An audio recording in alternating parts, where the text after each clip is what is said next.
Welcome back. In this video, we will continue our discussion of wireless networks.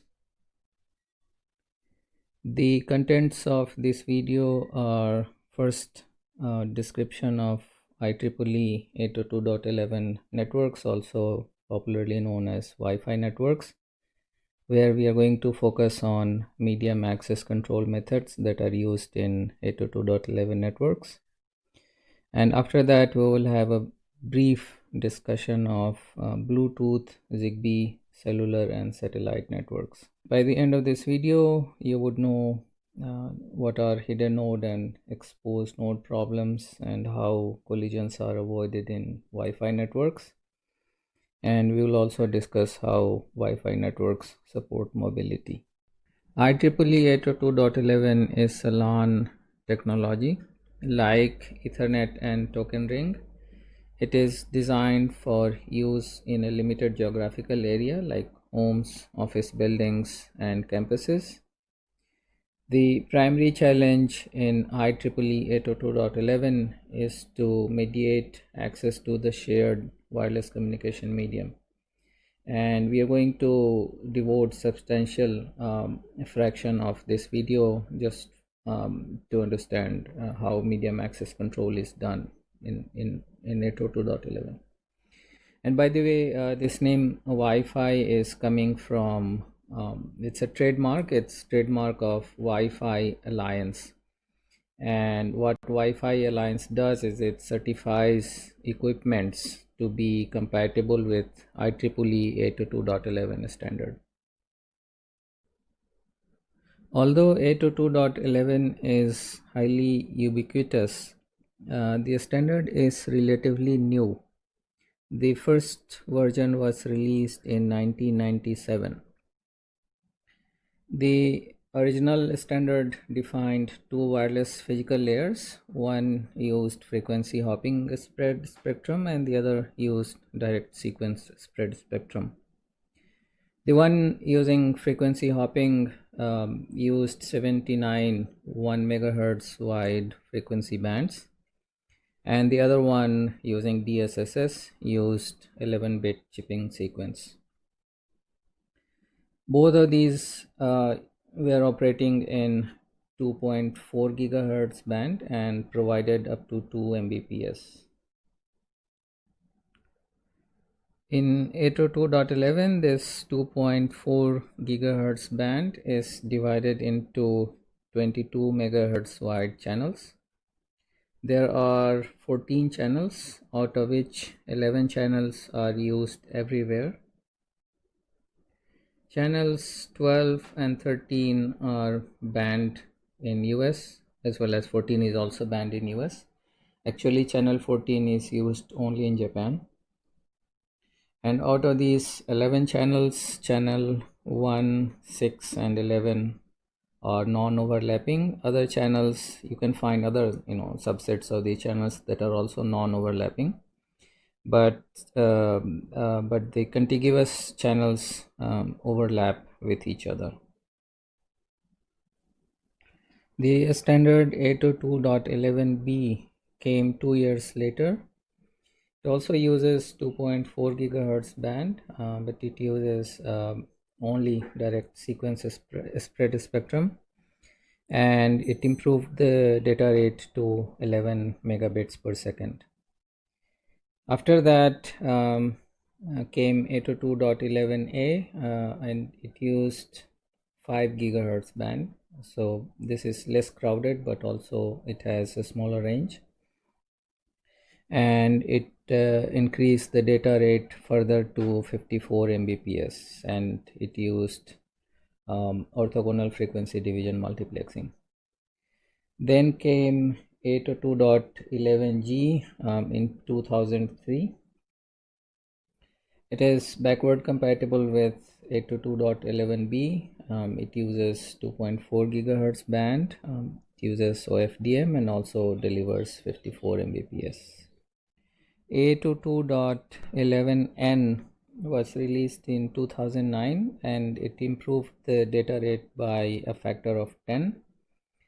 It uses MIMO in addition to OFDM, and it operates in both 2.4 gigahertz as well as 5 gigahertz band, and it gives up to 600 megabits per second. The newest standard 802.11 just came out. It uses multi-user MIMO, and it operates in 60 gigahertz millimeter wave band, and it's capable of providing 100 gigabits per second, and it's also known as Y gig. 802.11 uses CSMA for medium access, something that we discussed in the previous video, part 1 of this wireless networks. And we also discussed at the time that collision detection is not possible in wireless networks, and therefore we use a variant which we call CSMA-CA, stands for Carrier Sense Multiple Access with collision avoidance. In this case, before starting transmission, a node will do carrier sensing, means it tries to figure out whether there is another transmission going on, and if there is no other transmission going on, it starts its own transmission, and it relies on ACKs acknowledgements to figure out whether the transmission resulted in collision or not. Collision avoidance in wireless networks is complex, and just using CSMA is not enough. To understand that, let's look at this diagram. So here we have three nodes A, B, and C, and the range of a node is shown here as a circle, right? So this circle, for example, indicates the limit within which the transmissions of C can be received. So in this case, B can receive and transmit to A, receive from A and transmit to A. And B can also do that with C. So B can receive transmissions of C, and we can also transmit to C. However, C's transmissions are not cannot be received by A, and A's transmissions are also not received by C. And therefore, suppose A wants to transmit to B, so before starting transmission, it's going to do carrier sensing, right? So it finds that there is no other node in its vicinity that is transmitting, right? So it starts transmission to B. However, while this transmission is going on, C wants to transmit to B as well, so it does carrier sensing, and clearly C cannot receive A's transmission, so it determines that the medium is free, and accordingly C would also start transmitting to B, and that would result in collision, right? And this is said to be a hidden node problem. In this case, A and C are said to be hidden nodes with respect to each other. A and C may be hidden with respect to each other, even though they may be nearby if they are separated by some sort of obstacle. So you may have a scenario like this, where A and B can exchange data, and B and C can also exchange data with each other, but A and C are hidden with respect to each other. Another problem that results from CSMA in wireless networks is called exposed node problem. In the case of hidden node problem, a node falsely determines that the medium is free, and it starts transmission, which results in collision. In the case of exposed node problem, a node wrongly determines that the medium is occupied even though it could have transmitted. So to understand that, let's look at this diagram. Here we have 4 nodes A, B, C and D. The range of B is shown in this circle, which is shaded with blue color, and this other circle shows the range of C. And these nodes A, for example, is outside the range of C, and this node D is outside the range of B. And so while B is transmitting to A, and suppose C wants to transmit to D, so it would perform carrier sensing, but C is within the range of B, and therefore it will determine that the medium is busy, and therefore it won't transmit to D until the medium becomes free. However, C could have perfectly well transmitted in parallel to this transmission of B from B to A, because as I said, the distance between B and D is larger than the range of B, and so therefore this transmission would not have interfered. 802.11 addresses the hidden node and exposed node problems with an algorithm called multiple access with collision avoidance, or MACA for short. The key idea is that the sender and receiver exchange control frames with each other before the sender actually transmits any data. And the purpose of these exchanges is to inform all nearby nodes that a transmission is about to begin. So first, the sender is going to transmit what is called request to send frame to the receiver, right?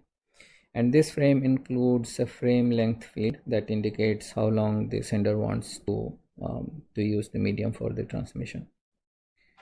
And then the receiver replies with what is called clear to send frame, or CTS frame, right? And this frame echoes this length field back to the sender.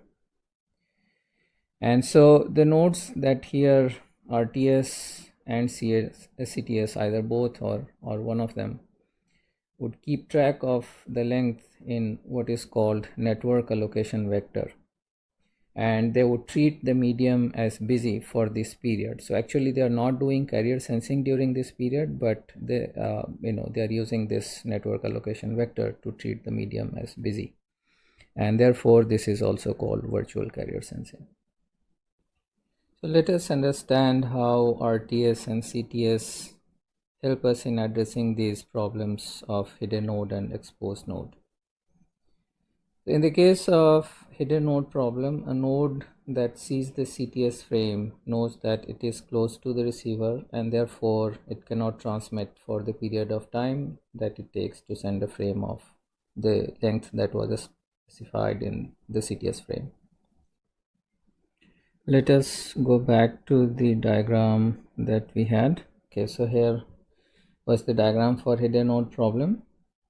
So before starting transmission, A is going to transmit an RTS frame to B, and as a result B is going to transmit a CTS frame back to A.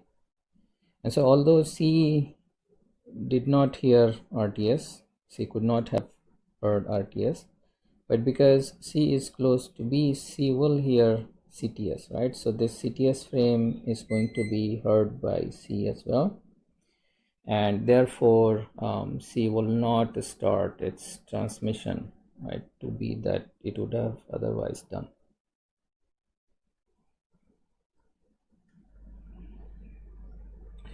Now for the exposed node problem, right, and this is how it helps. A node that sees the RTS frame but not the CTS frame knows that it is not close enough to the receiver, right, to interfere, therefore it can transmit.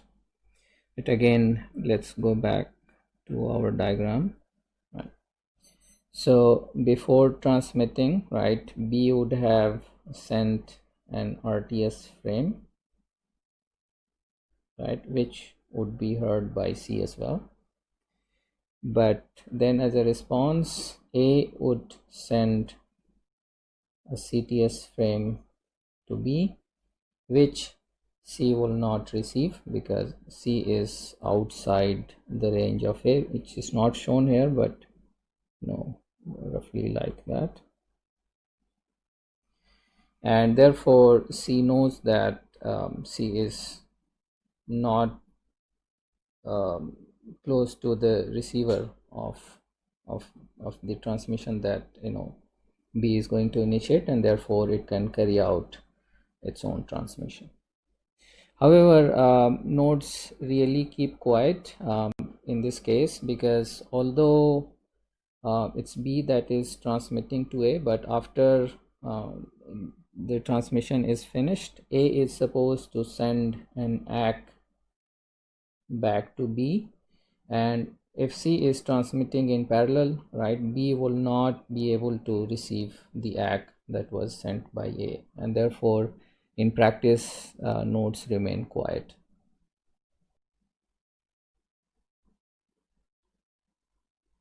Okay, this is what it says here. However, nodes remain quiet because the sender needs to receive the ACK after transmitting the frame. It's also the case that receiver will always send an ACK to the sender after it has successfully received a frame, and therefore all nodes must wait for this ACK before trying to transmit. We need to realize that this RTS CTS mechanism does not fully solve the hidden node problem, because the RTS and CTS frames themselves can collide, right? So if after sending an RTS, CTS is not received, right, before some timeout, the sender will wait for a random amount of time before trying again, because it determines that collision must have happened. And this waiting time is defined by an exponential backoff algorithm similar to one that is used on Ethernet and the one that we discussed in the previous video. After having discussed medium access control, we are going to move on to discussion of support for mobility in 802.11 networks. In these networks, some nodes are fixed and some other nodes are supposed to move around, like your laptops, your phones. And to deal with this mobility, the standard defines the nodes that are connected on one hand to a wired network, and on the other hand they provide wireless connectivity to these mobile devices, and they are called access points, or AP for short. Right, so in this diagram it's shown three APs, AP1, AP2 and AP3, and these are the devices that basically connect wirelessly to your phones and laptops and so on. And these in turn are connected via cable, right, typically Ethernet cable, to what is called a distribution system. Generally there would be a switch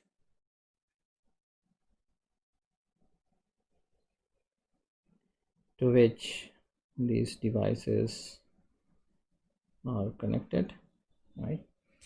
And so this entire system operates at layer 2.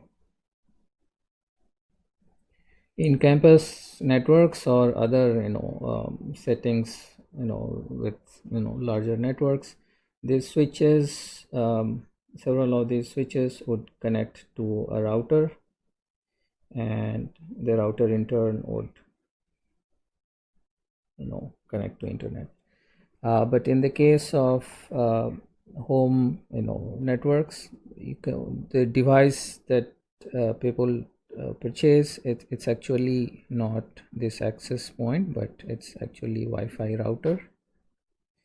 And this Wi-Fi router has both of these functionalities of access point and a router combined in one package. Right. And this is a router.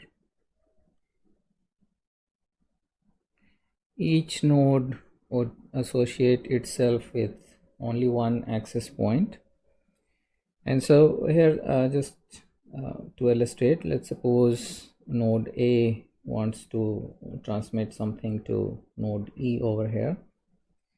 So this packet from A is going to go to access point 1 because it's associated with this access point, and then it's going to go over the distribution system to access point 3, and then access point 3 is going to transmit wirelessly to node E.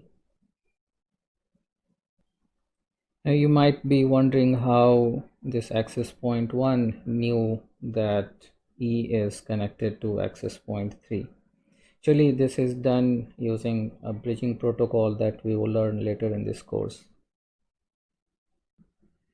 A node selects an access point to associate with using one of two methods. One is called active scanning, the other one is called passive scanning. In the case of active scanning, a node first sends what is called a probe frame. All access points within reach, that here this probe frame, would reply with a probe response frame.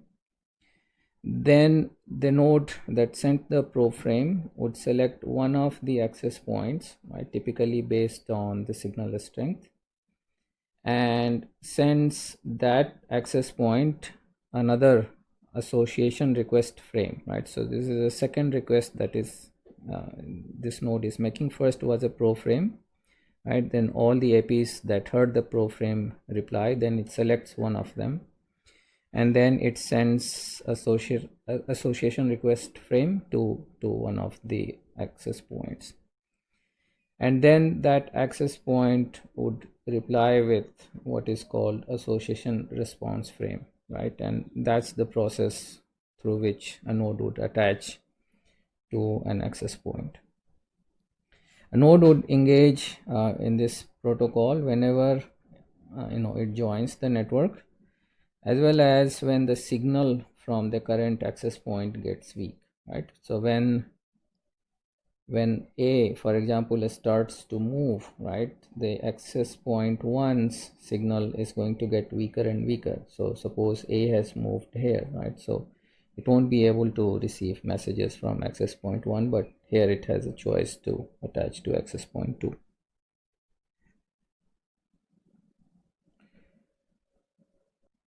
A node is allowed to associate with only one access point, and therefore when a node acquires a new access point, the new access point notifies the old access point of the change, and then the old access point would disassociate itself with this node. Here is one example. So consider this node C, which moves from this location to this other location. So while C starts moving, its signal strength is going to get weaker and weaker from the access point 1, and so at some point it would start sending these probe frames. So first it's going to send the probe frame that is going to be received by access point 2, maybe on the other access points as well, and then it's going to receive probe response frame, right? Out of that, it's going to select the response from access point 2. That's according to this diagram, that's going to be the strongest one, and then it's going to send the association request frame to access point 2, and then the access point 2 finally would reply with association response frame, right? And that would complete the association of C with access point 2, and then access point 2 would inform access point 1 of this change. It turns out that access points also periodically send a beacon frame that advertise the capabilities of the access point, right? These capabilities include the transmission rate that is supported by the access point. And so a node can change, right, its association to this particular access point, right, based on the beacon frame that it received. And it does so by skipping the probe frame and probe response frame exchanges, but it sends association request frame directly. And then as a result of that, the access point will send an association response frame, right, and that allows association of this node with the particular access point. And because a node should be able to receive these access point beacons, right, and therefore it is suggested, or at least ideally it should be the case, that the neighboring access points should be configured to operate on separate channels. Now let us consider 802.11 frame format. This diagram shows the frame format. The first thing to note is that it has 4 address fields, right? So depending on whether the packet is coming from distribution system going to distribution system, some of these are used, some of these may not be used. So if the packet is neither coming from distribution system nor going to distribution system, then this is destination address and this is source address. And note that these are all 48 bits or Ethernet MAC address. In the case when both of this is true, that it's coming from distribution system and going to distribution system, then all of these 4 addresses are set. And this is indicated in this first 16-bit control field, right? So it indicates what type of frame this is, whether this is an RTS or CTS or probe or data. And then it also has a 1-bit 2DS field which may be set or unset, and 1 bit from DS field which may be set or unset, right?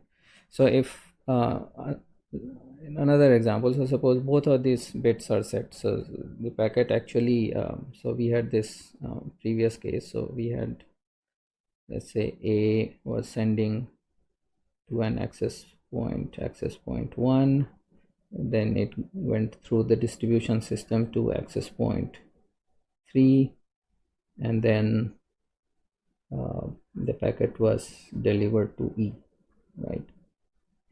And so in this case, the address 1 would be address of E, and address 2 would be the address of access point 3, and address 3 would be access point 1, and address 4 would be the address of the source. And besides these address fields, it has up to 2312 bytes of payload, right?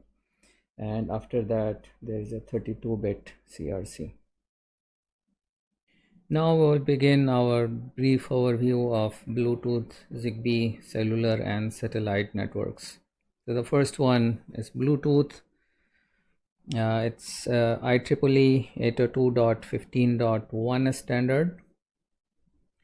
Bluetooth networks are used for short distance communication. Short means short up to the size of a room, and so it has of the order of 10-meter range. It's designed for low power consumption, like accessories that you connect to your computer, Bluetooth headphones, speakers, printers, and so on. And it also operates in 2.4 gigahertz band. It uses frequency hopping spread spectrum, and it provides up to 2 megabits per second data rate. It uses 79 channels for frequency hopping, and it transmits for 625 microsecond in one channel. The basic Bluetooth network configuration is called a piconet. Here is an illustration of a piconet. So you have this master slave hierarchy, and there is one master node and several slave nodes connect to the master node. Slave nodes are not permitted to communicate with each other. The master node, so there are basically, so you saw that it hops from one channel to another channel, and communication lasts for 625 microseconds, right? So these slots are, we could number as odd or even. So master nodes transmit during odd slots, and their transmissions could last for 1, 3, or 5 slots. A slave node can start transmission only as a response to request from master node, and therefore slave nodes start their transmission in even numbered slots. A slave can be in park mode, that is, it's inactive, basically call it sleeping, and there can be up to 255 park devices connected to a master node. And then there are other devices that are actively transmitting and receiving from the master node, and there could be up to 7 active slave nodes in a piconet. The next wireless technology that we are going to learn is ZigBee, right? It's standardized as IEEE 802.11.4. These are used in Internet of Things and wireless sensor networks. There are two illustrations. In one case, these wireless sensor devices are deployed to monitor air quality, for example.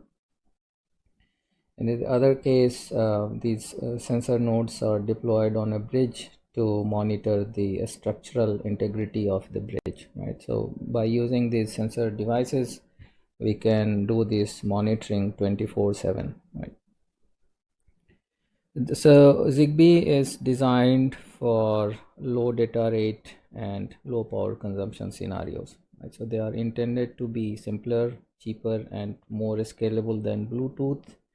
So they can be deployed in thousands, right? So unlike Bluetooth that supports 7 active slave nodes, ZigBee has really no such limit.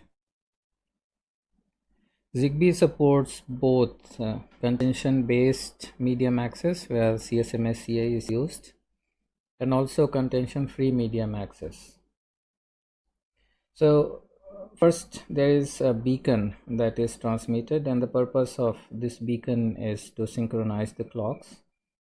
And after that, a series of time slots start, and so transmissions occur only for some time after the beacon, and then for the rest of the time, a node basically goes into sleep mode, and that's how the low power is implemented, right? So this is designed to conserve battery consumption. And then during this active period, first few slots are allocated for contention access based transmissions, right? So their nodes use CSMA CA, right? And then for the rest, there is something called pan coordinator, right? So this allocates what is called guaranteed time slot, right? So nodes are allocated these slots, and they have exclusive rights. So a node that is allocated a slot is the only node that would transmit during this slot, and that's how contention free access is implemented. And then there is also non beacon enabled mode, right? And that obviously there is no clock synchronization because there are no beacons, and so it does not have this contention free medium access, but on the other hand, it gives longer battery life.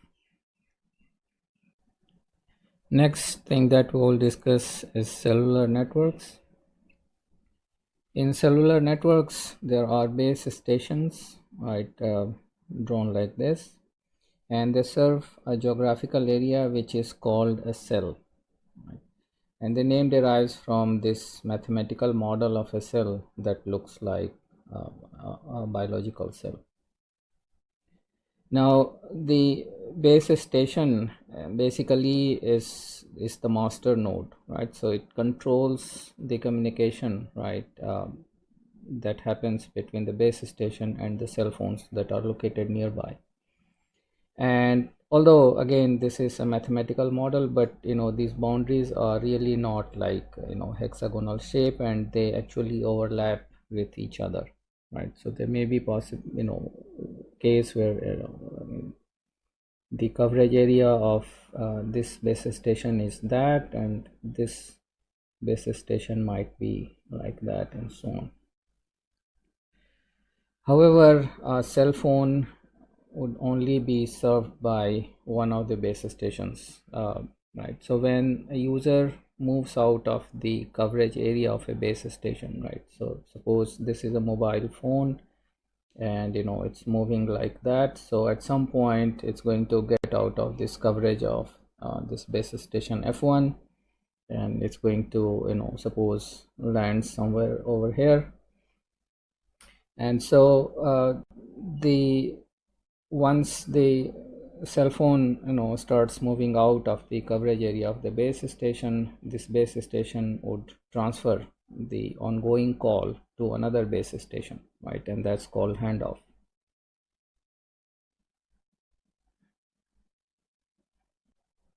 And to perform handoff, this base station would note that the signal strength of this mobile it's decreasing, and once it has decreased to a level that it finds it appropriate to transfer an ongoing call to some other base station, it initiates this handoff, right? So this call is then handled by this other base station F2.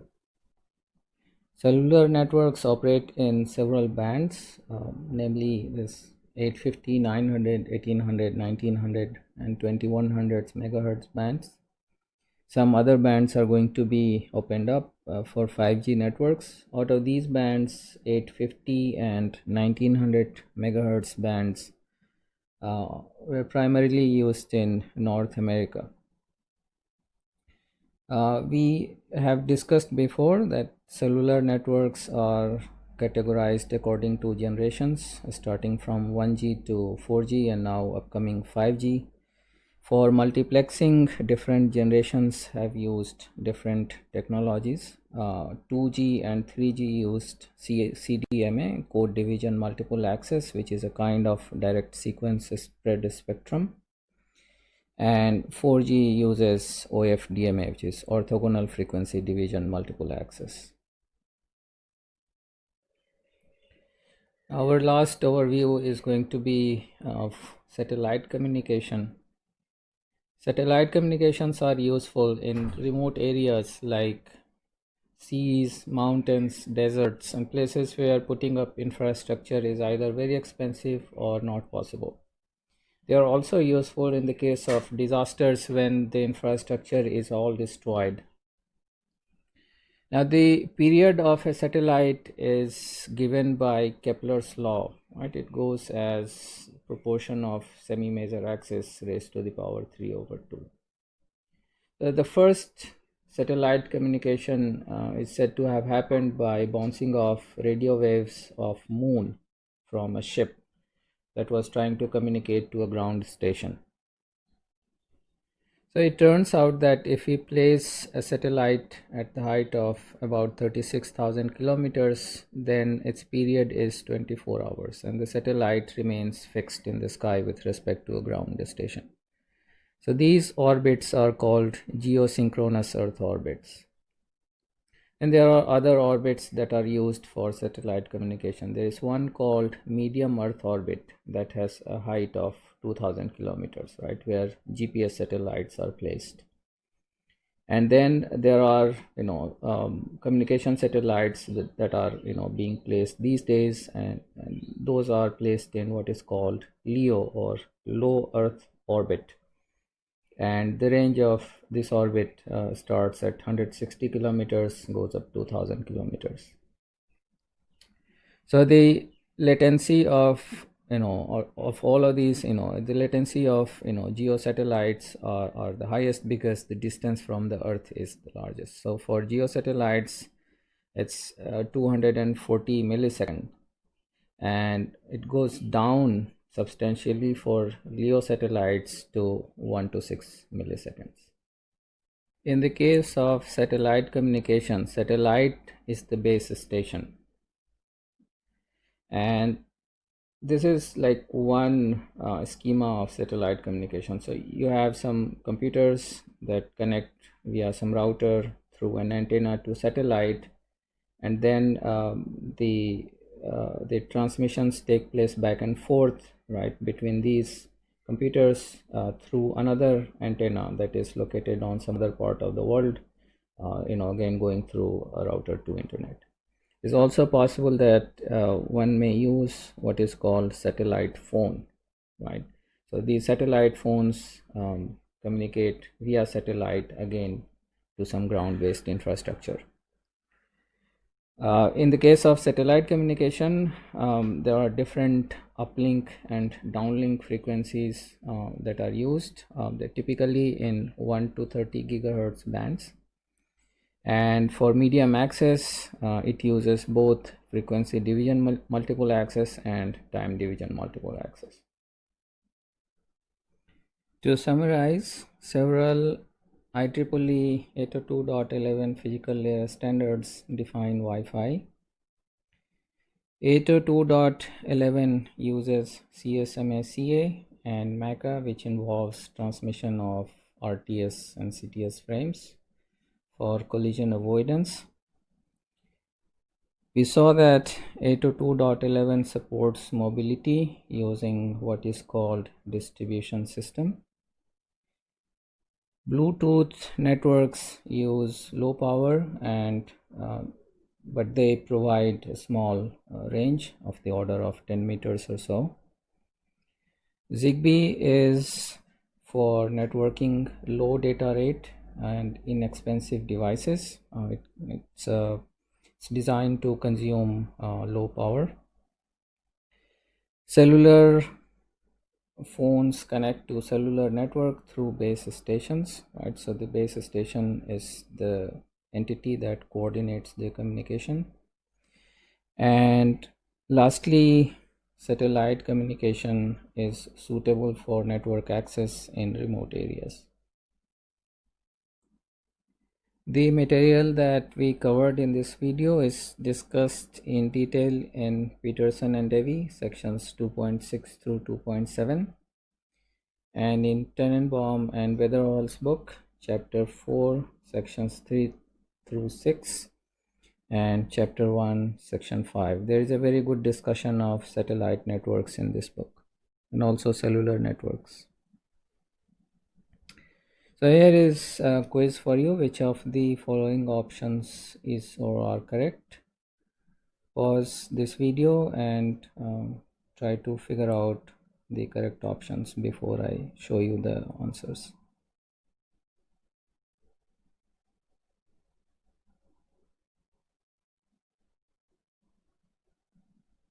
Okay, so the correct options are A, B, and E. A says Wi-Fi networks are local area networks. That is correct. B says Wi-Fi networks use AX to infer collision. As we discussed, collision detection is not possible in wireless networks, so it uses AX to infer whether collision has happened. C says RTS CTS frame exchanges fully solve the hidden node problem. That's not true because these frames themselves might collide, so this is not true. Probe and probe response frames are exchanged in passive scanning mode. Actually, in passive scanning mode, these two exchanges are skipped altogether, so this is not correct. And lastly, it says Bluetooth uses frequency hopping spread spectrum, which is correct. That's all for this video. We'll see you next time.